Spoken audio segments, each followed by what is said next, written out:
Boa tarde, pessoal. Estamos aqui uma vez mais ao vivo, né, nessa nossa página no Facebook, né, o Grupo Espírita Semeadores da Paz. E a nossa proposta continua, que é o estudo sequenciado da Revista Espírita, né, o ano 1858. Estamos no mês de janeiro deste ano, estudando. Hoje vamos estudar na Revista Espírita o item vários modos de comunicação. As comunicações inteligentes entre os espíritos e os homens podem dar-se por sinais, pela escrita e pela palavra. Os sinais consistem no movimento significativo de certos objetos e, mais frequentemente, nos ruídos ou golpes vibrados. Quando esses fenômenos têm sentido, não permitem dúvidas quanto à intervenção de uma inteligência oculta. Por isso que se todo efeito tem uma causa, todo efeito inteligente tem uma causa inteligente.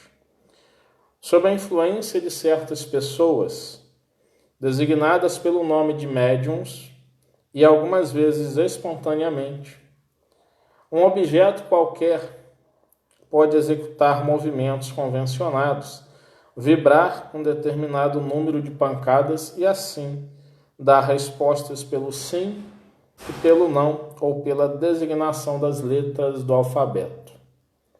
As pancadas podem ser ouvidas sem nenhum movimento aparente e sem causa ostensiva, quer na superfície, quer nos próprios tecidos dos corpos inertes, numa parede, numa pedra, num móvel ou em qualquer outro objeto. De todos esses objetos, por serem os mais cômodos, dada a sua mobilidade e pela facilidade com que nos colocamos em sua volta, são as mesas os mais frequentemente utilizados. Daí a designação geral do fenômeno pelas expressões triviais de mesas falantes e de dança das mesas, expressões que convém banir. Primeiro, pelo que tem de ridículo, depois, porque podem induzir em erro, levando a crer que, nesse particular, as mesas tenham qualquer influência especial.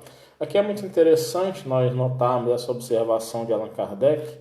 Dar aqui uma boa tarde à minha irmã Ana Lúcia, que está aí assistindo, né, acompanhando, sempre nos fortalecendo também. Allan Kardec faz essa observação que pode induzir em erro essa expressão mesas girantes, mesas falantes, dança das mesas, porque a época, como se vê lá no filme, né, muito recomendado, Allan Kardec, a história por trás do nome, que consta, né, na Netflix, aqueles que têm acesso podem estar assistindo,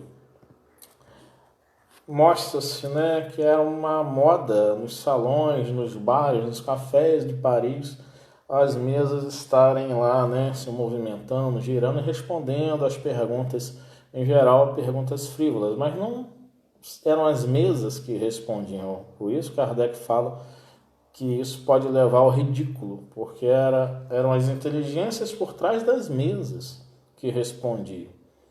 Né? Uma mesa por si mesma é apenas um objeto inanimado. Continuemos aqui. Daremos a este modo de comunicação o nome de sematologia espírita, expressão que dá uma perfeita ideia e compreende todas as variedades de comunicações por sinais, movimento de corpos ou pancadas. Um de nossos correspondentes propunha-nos se designasse especialmente este último meio, o das pancadas, pelo vocábulo tiptologia, isto é, Kardec estava aqui buscando designar, porque é preciso, quando se está envolvido em novos conhecimentos, na busca por uma ciência, né, nova, por uma estruturação de uma ciência, de uma filosofia, de um pensamento independente de ser científico ou filosófico, que seja um pensamento livre, de se quer sistematizá-lo, se quer dar a ele, né, a metodologia, é preciso que se tenha então a percepção da nomeação das coisas. E Kardec aqui estava diante da construção de uma ciência de observação, conforme ele designa no livro que é o Espiritismo, ao Espiritismo, né? É uma ciência de observação e, ao mesmo tempo, a ciência que estuda a natureza, a origem e o destino dos espíritos. Daí, ele buscar dar nome. Então, se há essa comunicação por sinais, ele pega lá do grego, né?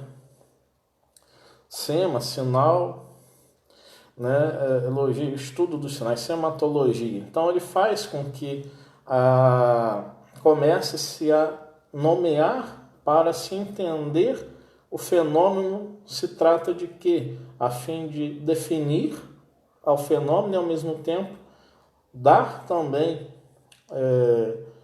não só a definição, mas também a conceituação. Define-se explicando-se o que é, conceitua-se, então fazendo com que haja uma explicação mais abrangente, se eu estou me expressando verdadeiramente bem aqui, né? Porque a definição é explicar a coisa pela coisa mesmo, e a conceituação é algo que vai além, algo que abrange, a pessoa passa a ter o conceito daquilo, né, do que realmente é, e não o pré-conceito, né, como se pode ter a pré-definição. Enfim, não vamos entrar aqui nessa discussão de definição e conceituação, mas é importante que nós venhamos a estar trabalhando esse pensar, porque Kardec, neste artigo, Vários Modos de Comunicação, ele vai estar colocando esta questão da nomeação das coisas, que traz a definição e qual o conceito que se tem daquilo, né? Como a questão das mesas. O conceito que se tinha era um conceito de mesas girantes, uma definição muito grotesca. E, de repente, quando se avalia, se tem uma definição melhor, né? E um conceito de que é algo que vai além somente de que uma mesa está girando, mas que há uma inteligência que se comunica e se expressa por sinais, não só uma inteligência que faz a mesa mover-se. Vejam a diferença. E aqui ele continua. O segundo modo de comunicação é a escrita. Designá-lo-emos pelo nome de psicografia, igualmente empregado por um correspondente. Vejamos bem que Kardec fala, né? Anteriormente, no parágrafo, né, ele disse, um dos nossos correspondentes propunha-nos, né? Agora ele fala o segundo modo de comunicação escrito, designá-lo-emos pelo nome de psicografia, igualmente empregado por um correspondente. Kardec não ficou alheio às opiniões, às sugestões de outros. Ele não se colocou, né, como o único a expressar a verdade diante dos fenômenos espíritas. A partir de correspondentes, né, a época ali realmente através de cartas, né, ele avaliava como eles estavam definindo, como eles estavam trabalhando a situação do conceituar aquele tipo de fenômeno. Ele aceitava as sugestões e colocava em prática esta aceitação, buscando trabalhar de uma maneira muito lógica e a ponto de não também estar colocando palavras que poderiam induzir ao erro. Então ele avaliava também as expressões que os correspondentes lhe propunham, sugestionavam, e com certeza ele recebeu muitas sugestões e avaliou aquilo que seria o melhor. Então, quando se fala aqui da escrita o termo psicografia, Kardec era um linguista também, ele ia à etimologia, né, ao sentido original da palavra. Não, psico vem de psique, é do grego, é alma, né? Aqui especificamente com esse sentido, né? Igualmente pregado por um correspondente. Grafia é escrita, bom, é escrita da alma, realmente a psicografia é uma escrita da alma, né? Uma alma se comunicando, uma alma do além se comunicando através de uma alma daqui do aquém por um médium e repassando através da mão desse médium seus conhecimentos. Para se comunicarem pela escrita, os espíritos empregam como intermediários certas pessoas dotadas da faculdade de escrever sob a influência da força oculta que as dirige e que obedecem a um poder evidentemente estranho ao seu controle. Pois não podem parar nem prosseguir à vontade e, na maioria dos casos, não têm consciência do que escrevem. A mão é agitada por um movimento involuntário, quase febril. Tomam um lápis malgrado seu e assim o largam.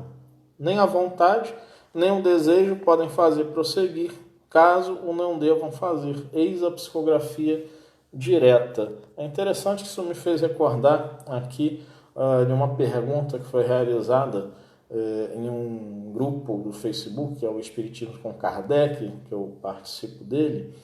Né, tem lá o escritor articulista, né, Marcelo Henrique, que é um dos administradores do grupo, é o fundador do grupo, tem a Kátia Pelle, tem o Dr. Nubo Orlando Facuri, e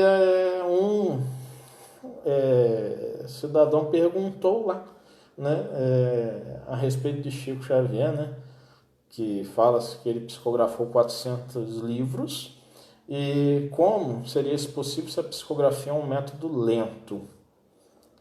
Quando ele escreve que a psicografia é um método lento, e então o Chico deveria não ter trabalhado, deveria ter se dedicado então completamente à psicografia, eu entro respondendo, né, nos comentários que há ali uma clara falta de conhecimento doutrinário, já que no item 194 do Livro dos Médiuns, Kardec explica sobre as aptidões físicas, né, dos médiuns, e ele tem ali a questão dos médiuns velozes, né, onde os espíritos até falam que há uma grande quantidade de fluido que é despendido, por isso é até aconselhável que os médiuns não se dediquem quando possuam essa qualidade psicográfica a partir de um dispêndio de grande quantidade de fluidos, pela velocidade com que se escreve, e o que isso acarreta, né?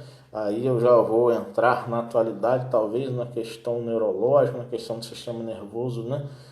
Central do médico, o que isto acarreta no organismo do médico, que pode levá-lo a dispêndio, né, de grandes energias, né? A minha esposa Beatriz está colocando ali muitos fluidos no médium, é isso mesmo, né? Os espíritos aconselham justamente isso, que se aqueles a quem se perceba um desgaste muito grande, que eles se abstenham, né, dessa faculdade. Não era o caso do Chico Xavier, né, que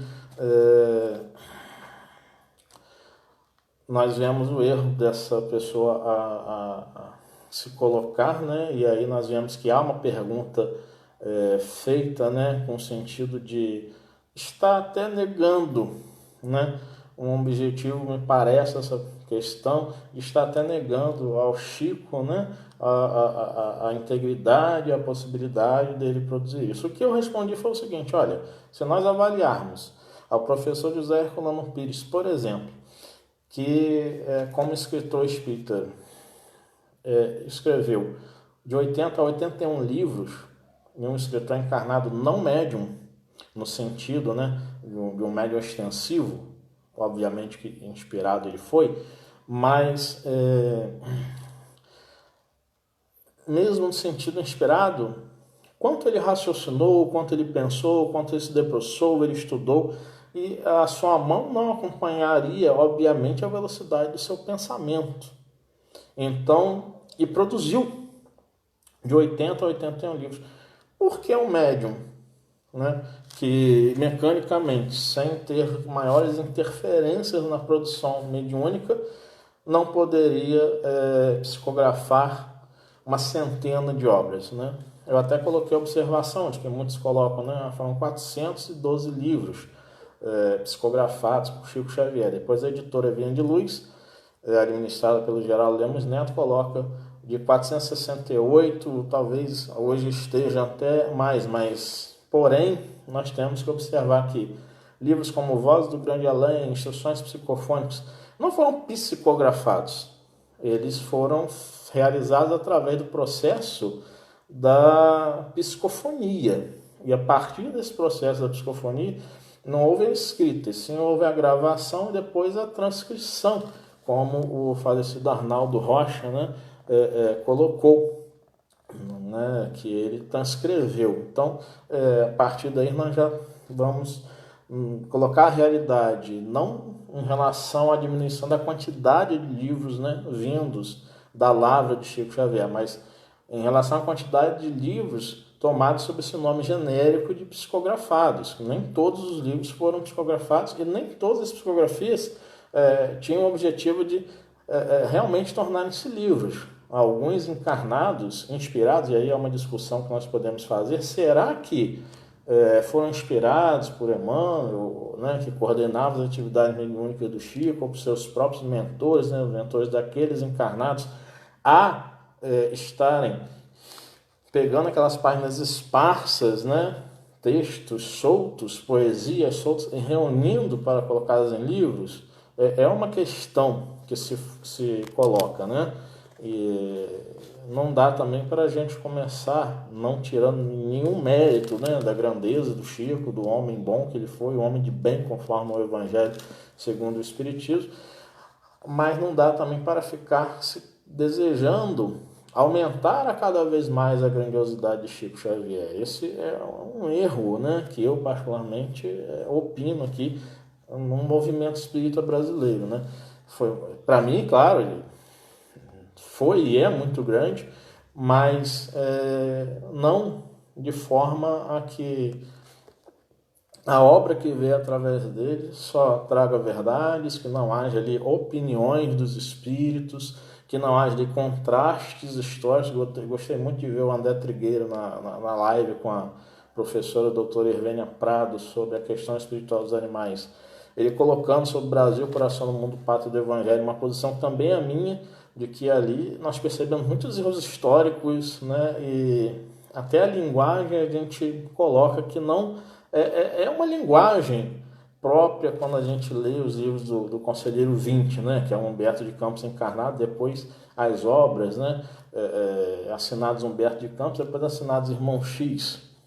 Há diferenças nisso, né? Claro que muitos espíritas vão discordar de mim, vão me colocar como herege, como colocam alguns, não se pode falar assim, que o Chico é inatacável na sua moral, mas diante do que Allan Kardec propõe, a obra dos espíritos deve sim ser avaliada e criticada, seja para se falar bem, né? Seja para se apontar falhas, né? Boa tarde, Tereza, está aí acompanhando, né? Agradecidos pela sua presença. Boa tarde, Fábio, né?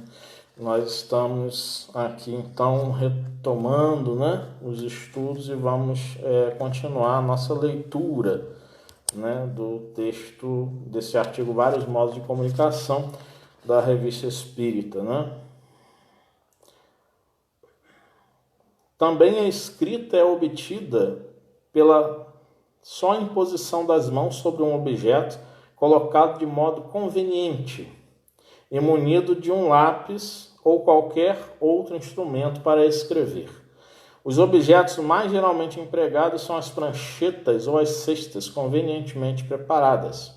A força oculta que age sobre a pessoa transmite-se ao objeto, o qual se torna destarte uma espécie de apêndice da mão ele imprime um movimento necessário para traçar os caracteres.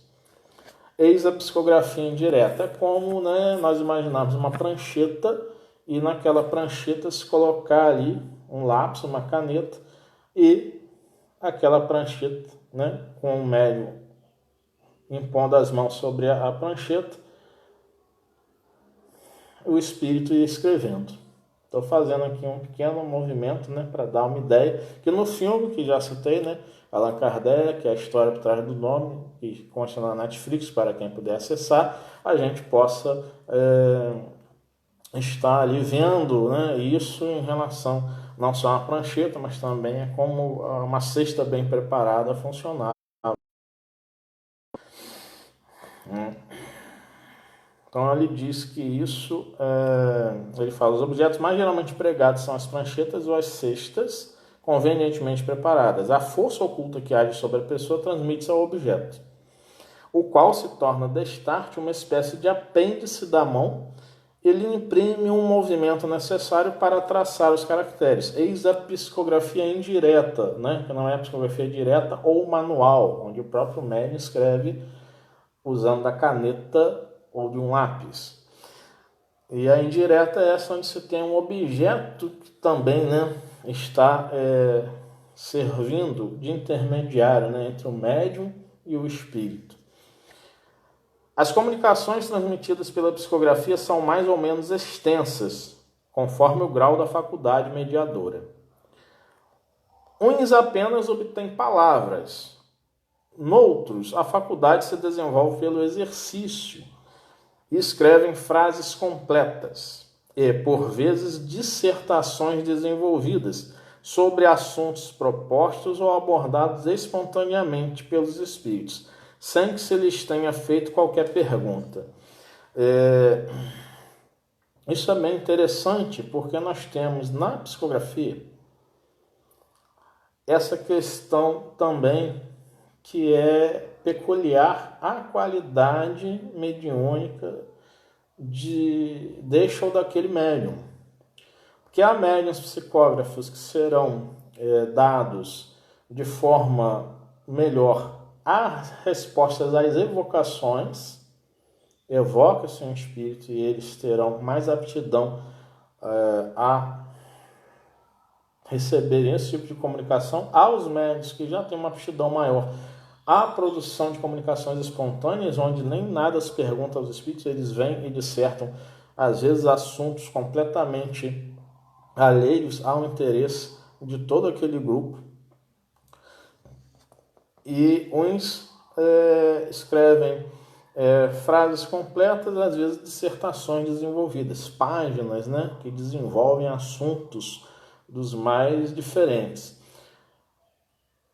O exercício faz com que isso se dê. Geralmente se sabe que no exercício da psicografia pode acontecer, e acontece, né, muitas das vezes, de se começar rabiscando, como se os espíritos quisessem treinar a psicomotricidade do médium, para depois passar a fase de escrever. Aí começa a escrever algumas frases completas, até se passar a ter uma dissertação própria. Segundo estudos, por exemplo, da Sueli Caldas Schubert, né, no livro Mediunidade, Caminho para Ser Feliz, é um dos estudos, né, que eu estou citando. Então tem outros autores que também colocam essa suposição de que um médium que já vem com uma tarefa específica para psicografar livros, o texto que vem por ele na primeira mensagem psicográfica já tem um título e é um texto completo, é uma dissertação completa. Logo, o que acontece? Esse médium, né, supõe-se que ele venha a ter uma tarefa específica no campo da produção psicográfica de livros ou de mensagens, né, consoladoras aos enlutados, aos parentes que perderam seus entes queridos. Particularmente, é uma suposição que se vê aí, não uma realidade. Não se pode impor isso como uma verdade, porque médiuns que vão se exercitar podem depois receber textos, livros belíssimos, independente de terem vindo com uma missão para psicografar livros ou não, ou que essa missão já é revelada no momento em que se escreveu um texto completo. E não é um texto completo que diz da missão de um médium, e sim é a conduta do médium e, ao mesmo tempo, os textos que ele recebe, qual a qualidade daqueles textos, né? Não digo num sentido unicamente gramatical, mas digo no sentido doutrinário, né? Qual a qualidade dos textos? Não podemos perder isso de vista. Então falar, né? Porque isso aconteceu com o Chico, com o Raul, com o Divaldo, comigo, com a Dona Ivone do Amaral Pereira, que porque um médium psicografou, ele já é um tarefeiro, ele, né, veio com uma missão para escrever livros, seria uma irracionalidade, né? Isso seria impormos uma condição que está fora dos conhecimentos que Kardec nos traz. Mas fica aqui registrado a posição da Sueli Caldas-Schubert, a nossa posição. Eu sempre, quando lanço uma opinião contrária, eu costumo brincar lá no grupo, né? É preciso que a gente discorde com fundamento, porque é muito fácil falar, eu discordo, e aí a pessoa não apresenta os contra-argumentos, não apresenta o porquê da sua discordância. Aí é muito fácil. Discordar por discordar é fácil. Também concordar por concordar é fácil. Eu concordo porque é preciso haver uma justificativa, né? E isso o Espiritismo nos ensina, já que o Espiritismo é uma obra também de educação. E vamos aqui ler mais um pouco. Às vezes a escrita é clara e legível, outras só é decifrável por quem a escreveu. Este, então, a lê por uma espécie de intuição ou dupla vista. É muito interessante que quando a escrita de um espírito ela é ilegível, né, por outras pessoas, muitas vezes o médium tem a intuição naquele exato momento do que foi escrito. É como se o espírito inspirasse. Às vezes até a gente ouve o espírito e fala, não, eu escrevi isso. Mas depois, se o médium não passa limpo aquela mensagem na hora, depois ele não consegue decifrar. Né? Na hora eu digo, eu, por exemplo, estou lá, psicografando as cartas consoladoras. Se algumas vêm com caligrafias, né, difíceis de se entender, que eu passo a limpo ou gravo para a pessoa no WhatsApp dela, né, no celular dela, a gente fica depois sem condições de ler, porque não há aquela inspiração do momento, ou, né, não está na sintonia para que aquele espírito naquele momento diga o que escreveu. Então isso também é interessante a gente notar. Mas muitas vezes eles escrevem com uma letra, né, a letra que tinham, é uma letra bonita, uma letra desenhada. Depende também da qualidade, se um médium é um médium polígrafo, né, um médium que tem esta qualidade de escrever com diversas letras, né? E a minha esposa colocou ali a importância do médium estudar para auxiliar a espiritualidade nesse sentido. É outro ponto importante. O médium está estudando para auxiliar a espiritualidade. É preciso ter nos arquivos, né? Como já citamos em outros estudos. Quando não se tem nos arquivos, né, na nossa memória, palavras e estudos sobre determinado assunto, fica mais fácil para os espíritos trabalharem aquele assunto e ampliar aquele assunto ao ponto de um médium perceber que não conseguiria escrever tal texto, porque isso vai além dos conhecimentos que ele tem sobre aquele assunto. Isso é muito importante. Também não faz com que haja aquele medo, né, de muitos médiums. Não vou estudar esse assunto, porque quanto mais ignorante eu for, eu haverei de estar contribuindo com a certeza de que foi uma produção de um espírito. Isso pode acontecer? Pode, né? Quantos exemplos temos de médiuns completamente analfabetos que escreveram textos ou falaram, né, de forma erudita sobre medicina, sobre filosofia, sobre biologia, por exemplo.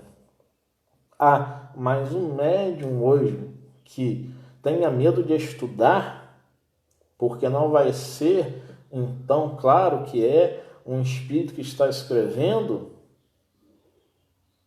Isso é uma falta de conhecimento doutrinário, porque em O Livro dos Médiuns, os espíritos superiores dizem claramente, em especial o espírito Erásto, que eles preferem usar das pessoas de cultura, porque não precisam estar vencendo tantas barreiras para fazerem a sua comunicação, ao passo que usar, por exemplo, um analfabeto ou um semi-analfabeto é quase que ditar letra por letra para que aquele médium possa estar escrevendo. Né? A dificuldade também, né, de utilizar as cordas vocais para que as palavras saiam corretamente. Apesar de que eles fazem uma observação, apesar de usarmos dos médiuns que têm uma boa cultura, neste meio de médiuns de boa cultura, há também os mais viciosos. Não quer dizer que todos sejam, mas há os mais viciosos, mostrando que a mediunidade independe do moral, ela é uma faculdade neutra. Aí cabe ao médium, na sua conduta diária, buscar seu esforço, a sua melhora, para que haja sintonia com bons espíritos. Do contrário, ele só vai baixar o grau de sua sintonia. Este é um problema que deve ser muito bem pensado para que o médium não venha cair nas malhas da obsessão. Pela mão da mesma pessoa, a escrita às vezes muda, o que nós falamos da mediunidade, né, do médium polígrafo. Em geral, de maneira completa, com a inteligência oculta que se manifesta. E o mesmo tipo de letra se reproduz sempre que se manifesta a mesma entidade.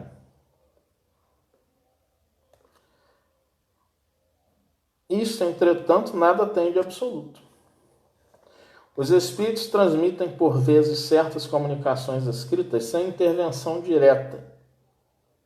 Neste caso, os caracteres são traçados espontaneamente por um poder extra-humano, visível ou não. Como é útil que cada coisa tenha o seu nome, a fim de nos podermos entender, chamaremos a tal modo de comunicação escrita espiritografia. Veja que isso não consta nas obras do Allan Kardec, né, as conhecidas, o Livro dos Espíritos, o Livro dos Médiuns, né? E na Revista Espírita está aqui esse termo espiritografia, que ao ler este artigo mais cedo eu fiquei pensativo, nossa, Kardec aqui queria estar falando sobre o que ele chamou depois de pneumatografia, que é a chamada escrita direta, né? Isto é, deixa-se um papel em branco dobrado dentro de uma gaveta e depois de um dia ou dois se vê algo escrito ali, né? É claro que para evitar fraudes, né, um papel sem qualquer tipo de suco de limão ou substância química que você escreve aquilo depois, né, você tem como a partir do colocar o papel contra a luz de uma vela ou a luz artificial, né? Ou de se colocar um pouco de suco de limão acima também, a partir de certo tipo de grafite com que foi escrito, evitar essas fraudes e trancafiar, né, o papel mesmo, deixar totalmente trancado sem possibilidade de acesso. Isso é muito interessante ser feito. E aí Kardec coloca espiritografia, é uma nomenclatura que Kardec quer dizer radicalmente, né, escrita do espírito, né? Então ele juntou um termo grego, grafia, ao termo, né, espírito em si mesmo, né? Porque psicografia, sendo escrita da alma, seria a mesma coisa. Então ele queria substituir isso. Mas aí depois ele vai criar, né, em Um Livro dos Médiuns, no vocabulário, ele vai colocar pneumatografia, né? Pneuma, claro, também espírito, sopro, que tem um sentido diferente de psique, que já é traduzido por alma, por mente, e aí se coloca que dá possibilidade, penso, né, da interferência do médium na mensagem. Isso é muito interessante. Então ele coloca assim: como é útil que cada coisa tenha o seu nome, a fim de nos podermos entender, chamaremos a tal modo de comunicação escrita espiritografia, para distinguir da psicografia ou escrita obtida por um médium. A diferença desses dois vocábulos é fácil de apreender. Na psicografia, a alma do médium representa necessariamente um certo papel, pelo menos como intermediário, ao passo que na espiritografia é o espírito que por si age diretamente. O terceiro modo de comunicação é a palavra. Certas pessoas sofrem nos órgãos vocais a influência de um poder oculto, semelhante ao que se faz sentir na mão dos que escrevem. Transmitem pela palavra tudo aquilo que os outros fazem pela escrita. Como as escritas, as comunicações verbais se dão por vezes sem a mediação corpórea. Palavras e frases podem soar aos nossos ouvidos e em nosso cérebro sem causa física aparente. Os espíritos também nos podem aparecer em sonho ou no estado de vigília e dirigir-nos a palavra para nos darem avisos e instruções. Para seguir o mesmo sistema de nomenclatura adotado para as comunicações escritas, deveríamos chamar a palavra transmitida pelo médium de psicologia e a que provém diretamente do espírito, espiritologia. Mas o vocábulo psicologia já tem uma acepção conhecida e não a podemos transformar. Psicologia, à época de Kardec, era considerado o estudo da mente, para depois, em 1879, com a criação em Leipzig, na Alemanha, do laboratório próprio onde Wilhelm Wundt, pai da psicologia moderna, então coloca a psicologia como um estudo do comportamento humano, o que muda a definição.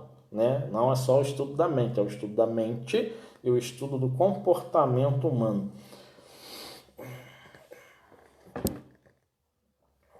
Bom nós termos esse esclarecimento igualmente.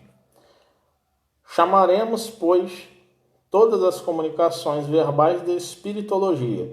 As primeiras serão a espiritologia imediata e as últimas a espiritologia direta. Depois Kardec vai chamar isso de pneumatofonia, que é a voz direta, E hoje nós temos mais esse conceito de voz direta, que é quando se ouve a voz do espírito sem que um médium, por sua boca, expresse tal processo. E ele chama então de psicofonia, depois de um tempo, a comunicação pela palavra através de um médium, a mediunidade falante.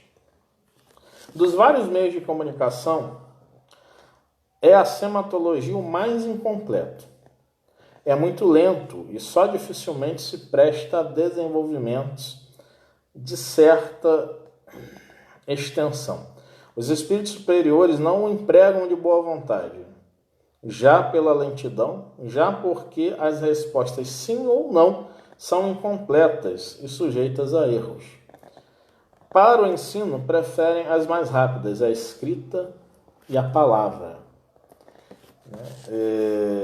É difícil realmente para um intelectual, vamos colocar assim, colocar-se na postura de ditar uma carta a uma pessoa que não tem a habilidade para transcrever rapidamente seus pensamentos. Nós podemos usar deste exemplo. Então, os espíritos superiores não o empregam, conforme Kardec observou, de boa vontade, porque demora. Porque eles querem dar uma instrução, eles querem dar uma orientação inteligente. E falar ou pegar, digamos assim, entre aspas, influenciar o médium a escrever, que tenha uma possibilidade de ser rápido, para eles é o melhor. Sabe, quando vem, eu, por exemplo, que sou escritor também, quando as ideias surgem em borbotões, dá um frenesi, uma vontade de escrever aquilo, mas a gente fica naquele conflito de que a nossa mão não é tão rápida quanto as ideias que vêm à nossa mente. E elas vão vindo, e à medida que a gente escreve, elas vêm e vêm mais ideias, e a partir daquela ideia a gente pensa sobre outras coisas, desenvolve, amplia. Isso realmente é uma dificuldade. Se nós conosco mesmos temos essa dificuldade, imagine pensar isto de um espírito com certo grau ter que pegar de um objeto e ficar dando toques a fim de formar uma palavra inteira. Isso até em determinados momentos, né, nas traduções de diversas obras de Kardec, uns traduzem como isso causa aborrecimento aos espíritos superiores, isso lhes deixa irritados. Essas são as expressões colocadas, né? Continuemos. A escrita e a palavra são, com efeito, meios mais completos para a transmissão do pensamento dos espíritos, seja pela precisão das respostas, seja pela extensão do desenvolvimento que comportam. Tem a escrita a vantagem de deixar traços materiais e de ser um dos meios mais adequados de combate à dúvida. Aliás, não temos a liberdade de escolha. Os espíritos comunicam-se pelos meios que julgam adequado, e este depende das aptidões. Aptidões de quem? Aptidões dos médiuns, daqueles que vão ser instrumentos para eles.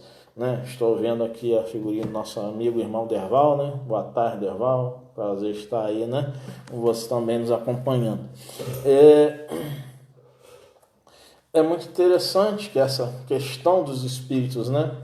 Buscarem aqueles que tenham uma aptidão a fim de expressarem, né, os conteúdos de instruções, conteúdos, digamos, falamos aqui das instruções não grosseiras, mas as instruções sérias, né? A própria palavra já diz, né? Instruções, né? Comunicações instrutivas, sérias, que vão trazer muitas informações, né? Para nós a respeito de diversos assuntos, já que o Espiritismo abarca, ele tem um leque muito amplo, né? E abarca, como disse Allan Kardec no item 7º da introdução do Livro dos Espíritos, todas as questões de metafísica e de ordem social, né? Eu costumo interpretar isso como ele vai à teologia, à filosofia, às mais diversas ciências exatas, naturais e humanas, né? E nós vemos no decorrer da história do Espiritismo aqui no Brasil, por exemplo, essa estruturação. Então, a importância dos médiuns estudarem, ela é muito grande, ela é muito importante, porque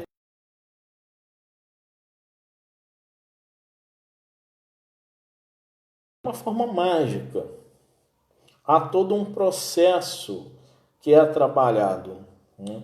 A minha esposa colocou ali, né, creio que numa época que ainda ignoravam a doutrina espírita, isso era até válido para uma prova de que era um espírito, mas atualmente temos mais possibilidades ao conhecimento. Sim, é verdade, Bia, é verdade mesmo. Isso, porque é exatamente isso que espíritos, através de médiuns, né, que também têm as suas obras muito questionadas, né? Por exemplo, o espírito de Dom Fernandes, em suas obras sobre mediunidade, através do médium Carlos Antônio Bacelli, ele coloca muito a esse respeito. A respeito desse fato, de que em uma época os espíritos, não tendo outros instrumentos, né, usavam dos instrumentos que eles podiam ter à mão. Quando, né, se foi colocando a doutrina espírita num campo de estudos dentro da história do espiritismo no Brasil, a questão dos estudos não é algo remoto, né, distante. Aqui no Brasil, o estudo mesmo da doutrina espírita Começou a acontecer essa cultura de décadas para cá. Então, nós temos de ver também qual é a cultura de uma leitura no Brasil. Poucos brasileiros leem 3 livros ao ano. Esse dia eu conversava com um amigo que ele colocou, esse dia não, foi ontem, pelo WhatsApp, e ele colocou assim: já me taxaram de louco, seja na família, seja com amigos na sociedade, por eu ler 60 ou 100 páginas que ele falou, né, ou 200, acho que foram 200 páginas em uma semana. Então, quer dizer, ler mais de 100 páginas em uma semana é loucura.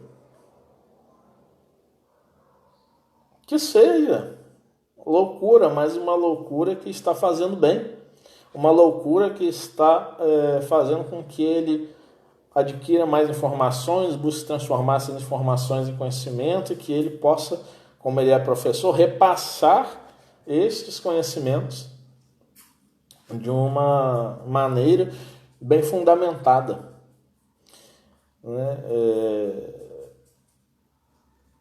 E louco aquele que hoje pensa que só é possível ler ou em livros impressos ou a partir dos arquivos baixados em PDF, por exemplo, em celulares, tablets, PCs, esquecendo-se de que há as possibilidades em diversas plataformas como YouTube e outras de se ouvir os livros, né? Os chamados audiobooks.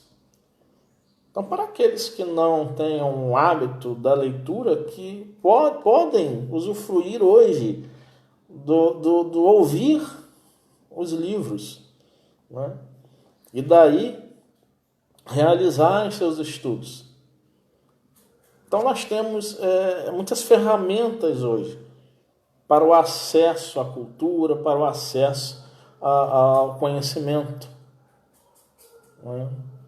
Nós não vamos ficar, não estamos, né, na verdade, desprovidos, né, do acesso ao conhecimento para melhor estarmos nos aculturando, né, promovendo esse conhecimento que o Espiritismo diz sempre para que se estude, para que se esteja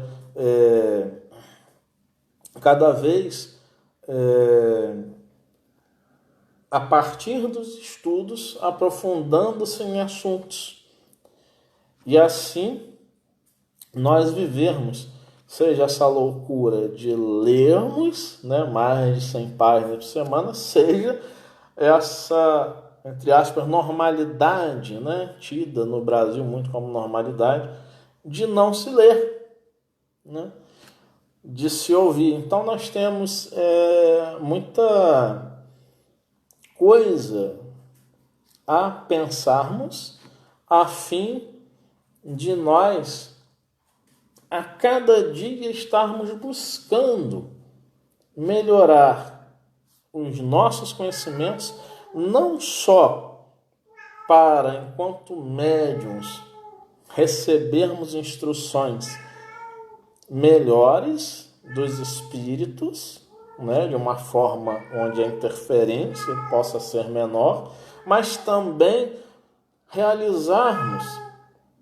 essa profundidade, esse aprofundamento nos conhecimentos, para até termos a possibilidade de fazermos as análises críticas tão necessárias em relação ao conhecimento do conteúdo, né, do que foi colocado na mensagem, do conteúdo da mensagem em si mesmo. Onde nós vemos uma dificuldade imensa no movimento espírita brasileiro de se analisar, de se avaliar criticamente as mensagens passadas pelos espíritos. Então, nós precisamos estar nos preparando diariamente, a partir não só dos estudos na área espírita, são importantes, claro, mas também os estudos importantíssimos das áreas acadêmicas, das não acadêmicas, enfim, do que vai fazer acréscimo a nós enquanto seres pensantes, enquanto seres voltados para a aquisição e para a reprodução e para a transmissão de conhecimentos. Isso que é importante. Que Deus nos abençoe, que nós possamos terminar hoje esse estudo muito bom, essa interação, que nós possamos estar cada vez mais realizando de uma maneira a que nós venhamos a ter esse pensamento crítico em relação até, não esquecendo do contexto cultural de sua época, aos próprios escritos do Allan Kardec, porque ele não colocou os escritos dele como a verdade absoluta, mas sim para que nós pensemos sobre eles. E isso é parte da filosofia, né? Que é o pensar sobre um texto, que vem aí a partir também da interpretação dos textos, que é o pensar sobre esse nosso pensar a respeito do que os textos nos dizem. Isso é de suma importância, que nós possamos então realizar esta aquisição de conhecimentos, lembrando o quão bom é adquirir, né, esses conhecimentos no recolhimento, no silêncio não só do ambiente, mas da nossa mente, a fim de que nós estejamos com foco naquela aquisição, naquele momento em que nós estamos aprendendo e buscando aprender aquilo que estamos lendo. Isso é muito importante, isso é muito útil para a nossa vida, não só em relação ao espiritismo, mas em todos os campos das nossas atividades familiares, profissionais, sociais. Pensamento crítico. Eis o resumo, eis a palavra-chave deste discurso, né, pequeno discurso que acabamos de realizar aqui. Que Deus nos abençoe e possamos estar juntos na próxima semana mais uma vez. Bom fim de domingo a todos.